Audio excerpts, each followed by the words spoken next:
pessoal do programa É Nós. Nós estamos aqui na Prefeitura Municipal de São Carlos com a secretária da Cidadania e Assistência Social, que vai falar para a gente sobre a pauta do nosso programa, que é Moradores de Rua. Ela vai elucidar várias questões que vieram a favor da secretaria e algumas não estão a favor assim. Então, boa tarde, Graziela, tudo bem? Boa tarde, tudo bem? Obrigada pelo convite para participar do programa. Sim. Graziela, eu tenho algumas perguntas para você aqui e, na medida do possível, você responde para a gente. Bom, a primeira pergunta, para quem não sabe, é como é que funciona a Secretaria da Cidadania e Assistência Social. Ela é uma secretaria que tem um trabalho bastante amplo, né, porque ela é responsável no município em desenvolver todos os trabalhos ligados à assistência social, política de assistência social. Hoje a gente tem toda uma normativa sobre como essa política deve funcionar, uma normativa nacional, e aí a gente tem uma série de equipamentos para poder dar conta desses atendimentos. São os CRAS, os Centros de Referência da Assistência Social, os CREAS, os Centros de Referência Especializados de Assistência Social. A gente tem na nossa rede também os centros comunitários, que são espaços de apoio à população, com atividades, um centro de referência do idoso e também serviços de alta complexidade. O que são serviços de alta complexidade? São serviços em que a gente tem a questão da moradia, pessoas que necessitam desse suporte. Então, tanto para crianças e adolescentes, com as casas de acolhimento, nós temos uma casa para mulheres vítimas de violência e também a casa de passagem que faz esse apoio para pessoas em situação de rua. Então, para quem não sabe, separa para a gente assim, o CRAS seria para os adolescentes. Não, o CRAS, explica para quem não sabe, o que é o CRAS? A assistência social hoje ela é dividida por níveis de complexidade. O que é isso? Depende do suporte que a pessoa e a família precisa ter. Então, toda a política de assistência hoje ela está baseada no conceito e no atendimento às famílias. E a partir dessa realidade das famílias, aquelas dificuldades que elas apresentam. Então, no CRAS é um nível ainda de prevenção, de suporte às situações ali mais básicas, tanto socioeconômicas, né? Com apoio de benefícios eventuais e que possam superar essa questão até financeira, como também de suporte mesmo nas relações familiares, na articulação ali com a comunidade. É como se a gente pensasse numa pirâmide. Conforme os problemas vão se ficando mais complexos, a gente vai mudando o nível de atendimento. Então, na base são os CRAS e os centros comunitários. Aí um outro degrau seriam os CREAS. Os CREAS são pessoas que sofreram algum tipo de violência, que tem, a gente chama, né, dos vínculos rompidos com a família, ou mesmo com a sociedade, eles estão fragilizados. Então, a gente tem o CREAS, que atende crianças, adolescentes, idosos, vítimas de violência.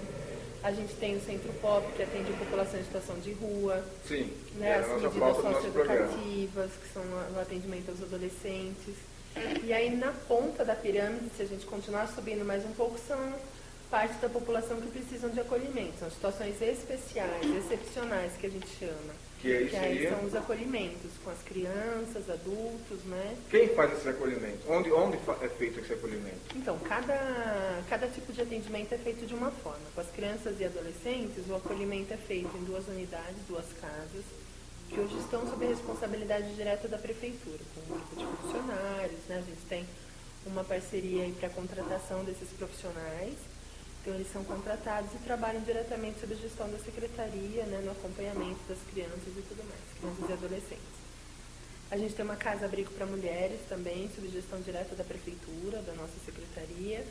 E no caso da população em situação de rua, a gente tem a casa de passagem, que é um processo transitório para as pessoas que estão em situação de rua e precisam de acolhimento. E a gente tem outras parcerias também para poder atender esse público. Sim, mas o que diferencia, por exemplo, o Centro POP, que acolhe moradores de rua, e a Casa de Passagem? Entrando na questão da população em situação de rua, a gente tem diferentes serviços para atender esse público, né? Hoje a gente tem uma política nacional que fala sobre as formas de atendimento. A gente tem uma série de questões também para serem pautadas e serem seguidas. Então, uma das modalidades de atendimento dentro da assistência social é o Centro POP. O Centro POP, ele é um espaço de suporte a essas pessoas que estão em situação de rua. E ali o que a gente tem? Então é um serviço que funciona em horário comercial, das 8 da manhã às 5 da tarde. A gente tem alimentação, tem possibilidades de banho, eles participam de atividades ali socioeducativas, oficinas. de uma série de atividades em perspectiva até de superação da vivência de rua. Se esse É um for. acolhimento também ali, né? Ele não é uma moradia, não. Ah, não. Não. Só Então eles passam o dia e tem todas as atividades. E aí a moradia seria a casa de passagem. A casa de passagem é o suporte noturno. A casa de passagem ela é feita em parceria com a entidade Saber Amar, que é um termo de parceria que a prefeitura tem estabelecido. E ele tem capacidade para atender as pessoas no período noturno, então ele abre às 6 da tarde, 5h30, 6 horas. E aí tem toda a parte de banho, de jantar, né, de pernoite. Onde? Na casa Na casa de passagem, é. É onde fica a casa de A passagem? casa de passagem fica ali na saída da cidade, ali perto da Churrascaria Trevo, na rua Rotário. Ali é a casa de passagem. Não é albergue. É o chamado, albergue. O pessoal conhece como albergue Isso, noturno. exatamente. Isso, é que hoje, né, a denominação é acolhimento e a gente chama de casa de passagem porque é um espaço que é transitório. Porque eu conversei, inclusive, no Centro Pop, em off, e das responsáveis disse ali que o Centro Pop, se você brigar com a sua mulher, por exemplo, com a sua esposa, e você estiver na rua, naquele momento, você é um morador de rua. Então, você tem que ser acolhido. Diferencia um pouco, porque o verdadeiro morador de rua mesmo, que tem necessidades, eu acho que esse é o objetivo do Centro Pop, né? A política ela é feita para todas as pessoas que estão numa condição temporária ou permanente na situação de não uma pessoa que inventar, que chegou lá e brigou com a mulher Isso. Você tem uma base do número de atendidos desses instrumentos sociais, como você disse para a gente? Como se dá assistência? Assim, chega lá, quem está assistindo agora, chega lá e como é que faz? Sim. No Centro Pop, essa pessoa ela vai chegar, a gente tem psicólogo, tem assistente social, terapeuta ocupacional, que são pessoas que vão fazer um primeiro acolhimento dele para entender qual é a história, o que ele está precisando naquele momento, se ele tem condição de voltar para a família ou não, se ele tem necessidade de saúde. Então, essa pessoa ela é feita uma conversa inicial, que a gente chama de um acolhimento, e depois esses acompanhamentos para entender quais são as necessidades dela e como a gente consegue encaminhar isso na cidade.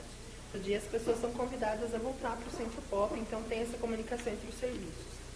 Hoje no Centro Pop a gente tem uma média de 45 pessoas frequentando, 40 a 45. Centro Pop é um número até que pequeno para o tamanho de São Carlos, não é? Então, hoje a gente tem conseguido até uma adesão um pouco maior. A gente tem uma perspectiva que a gente está em torno de 150 a 200 pessoas em situação de rua, né, no município. É esse 150 número que a gente trabalha. a 200 pessoas? 150 a 200. Parece que tem mais quando a gente anda pela rua, né? O que tem chamado a atenção é que são pessoas que muitas vezes não são pessoas que vivem em situação de rua, mas que estão desempregadas, que tenham tido toda essa crise social que a gente está vivendo, tem trazido mais pessoas para a rua. Por exemplo, a balinha no sinal. Não são aquelas pessoas, às vezes, que a gente vê vendendo e tal, não são todas elas que são pessoas em situação de rua. Né? Às vezes elas têm casa, mas elas... Tem casa, mas estão fazendo um bico ali, né? Que está mais ligado à questão do trabalho e da crise social. Esses 200 que você diz é mais ou menos quem não tem casa mesmo. Não tem casa, não tem mais essa moradia fixa. E na casa de passagem também tem sido essa média, 40 pessoas em média passando a noite lá. Esse censo é da secretaria? A gente não tem um censo fechado, um censo oficializado. Esses dados são baseados nos nossos atendimentos, né? Na média que a gente tem. Quer dizer, poderia ter gente que está na rua, mas não vai procurar. Né? E aí não tem como saber e buscar ponto por ponto.